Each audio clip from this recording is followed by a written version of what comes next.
How many of you guys are frustrated by RivNuts? You're trying to attach two things together, but you want them to sit flush, but they don't because RivNuts sit above the surface. I mean, yeah, that drives me nuts all the time.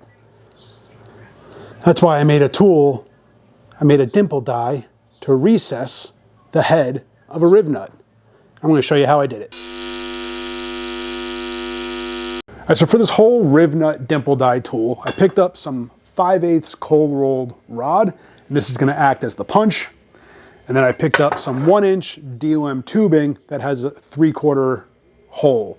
That'll give some room for the punch to go in and give some clearance around the outside for the sheet metal to bend around.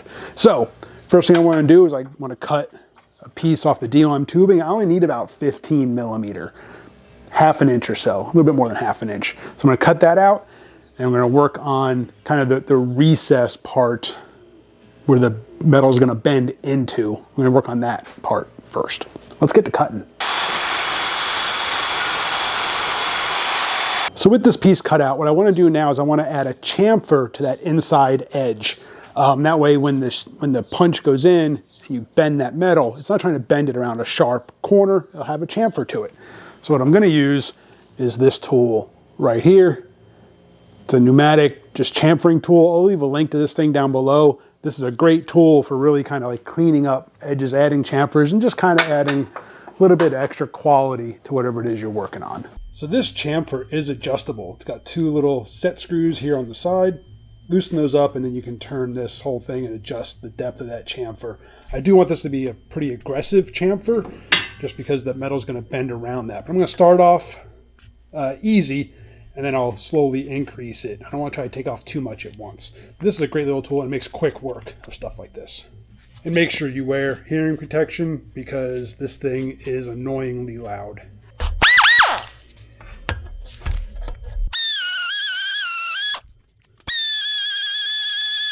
It's got a little ball bearing there that rides on the inside. There, hopefully you can see that chamfer. That's not too bad. I think I want to go a little bit more than that. But maybe you can get you a good shot of what that chamfer looks like there. Okay. Loosen these set screws. And it's got a little indicator mark. Just increase that chamfer. Like I said, I want this to be pretty aggressive. So I'm going to go one full turn on that. Lock down the ring. And we'll run it again.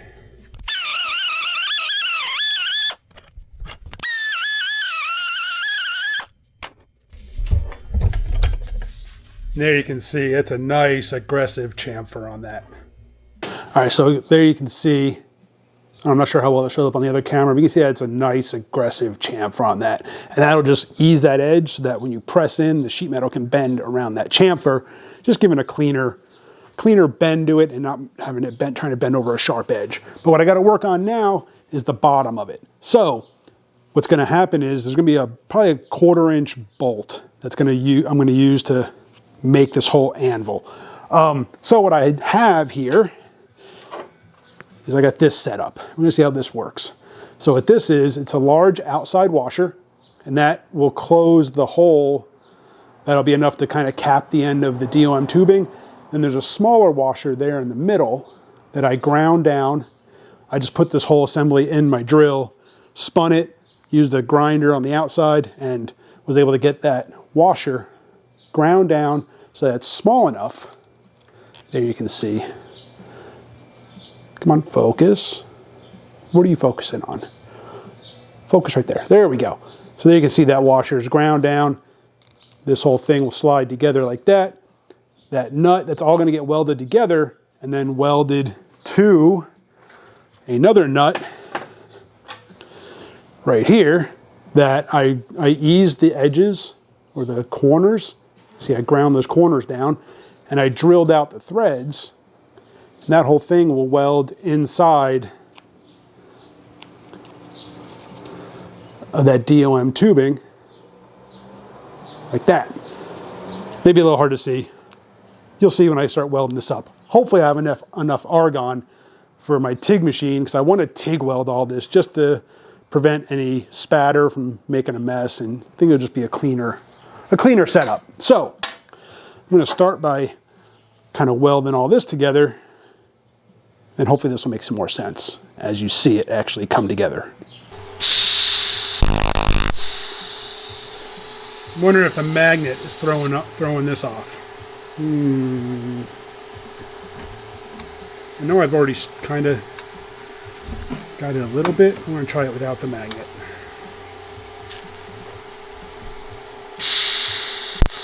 That's what it was. I was hoping to fuse it. That didn't work. So I got to grab some filler rod.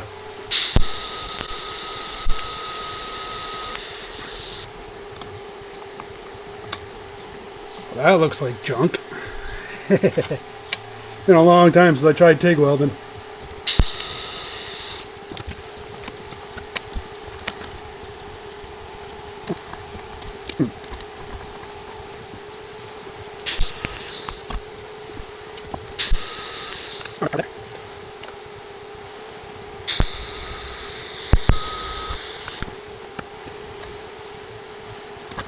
All right, so here's what I got. This stud, this is just temporary. This is just to kind of keep everything aligned and together. But I've got the nut welded to those washers. Everything's kind of ground enough. It's not pretty, but it'll hold, I hope. And this, here's that centerpiece. That's all got to be cleaned up still a little bit, but that's going to weld inside there like such, and that I'll get that nut lined up down inside the center there, and that will be the bottom part of this RivNut tool. And then we'll work on the anvil part that goes down inside there to bend the actual metal. So far so good. I got everything centered in there.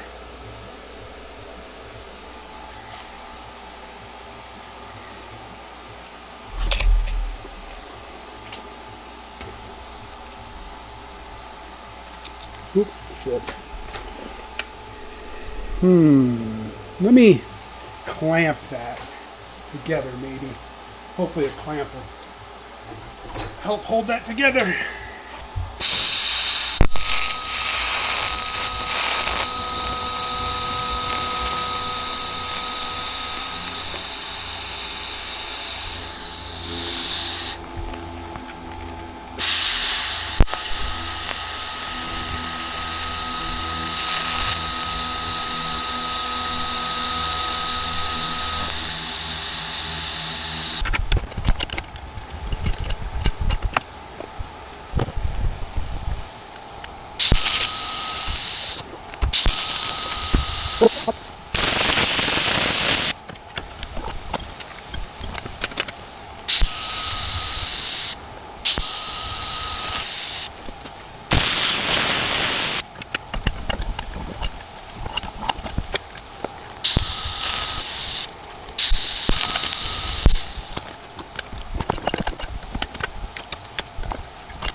Do it.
Just sneaking up on this thing. I want the bolt to just barely fit through here.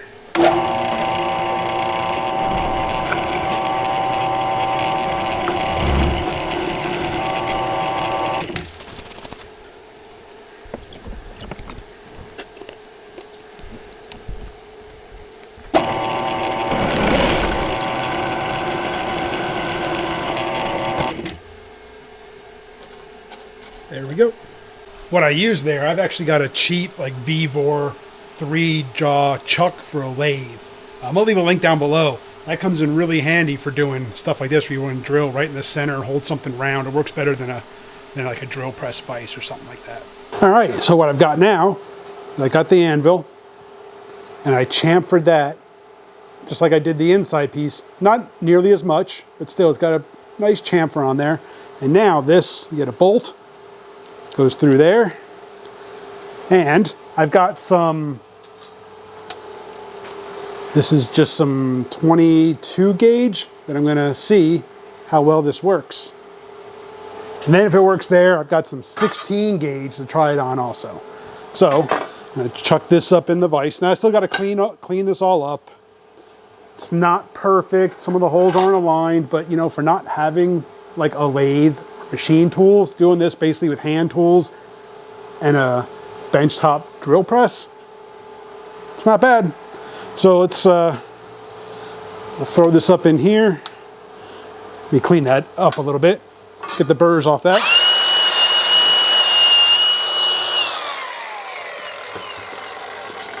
All right, we'll drop this on the vise, line the holes up. Now I'm thinking what you're going to want to do, if you're going to use this for RivNuts, make it a 1/4 inch hole first, because the hole for the RivNut is larger.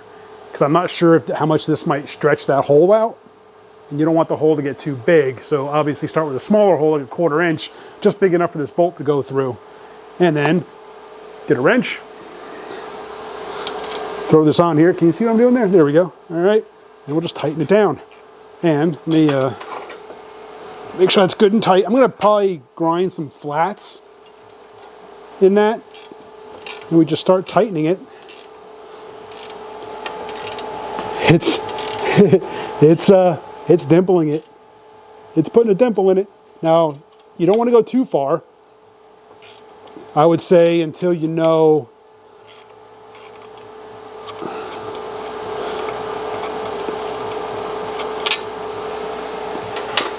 it dimpled it.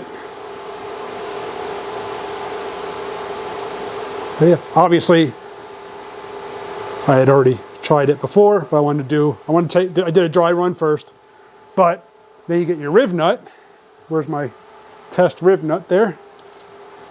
All right, now I got to go a little bit further, but you can see now that lip of the RivNut would sit flush. So then you would obviously drill that in, and once you compress the RivNut down, that lip of it would sit flush.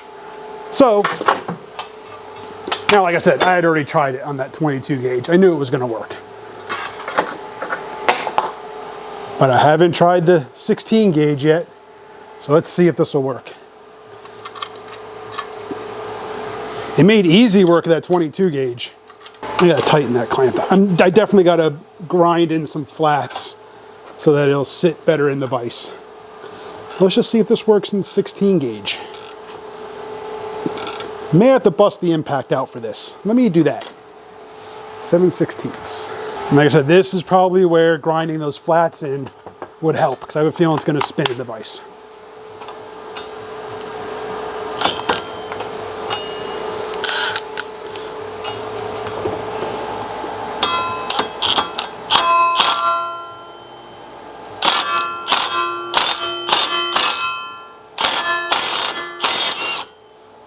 Yeah, it just spun in the vise.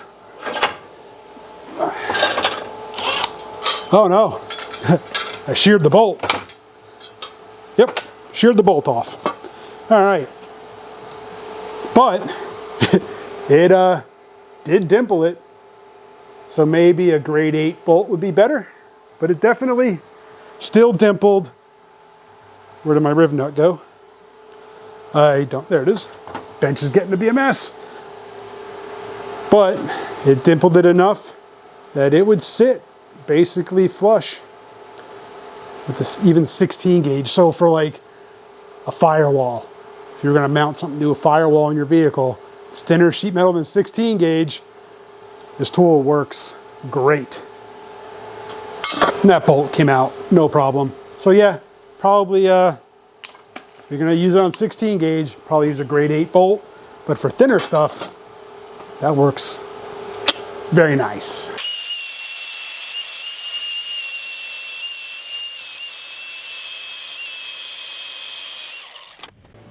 There you go, guys. I ground a couple of flats in there. I mean, they're not perfect, but you could throw a set of channel locks on there, throw a pair of pliers, and that'll keep it from turning on you. And now you can torque down on that bolt, and you can dimple die whatever surface it is you're trying to put a riv nut into. Really appreciate you guys for watching. Hit that subscribe, hit the bell. See you on the next one.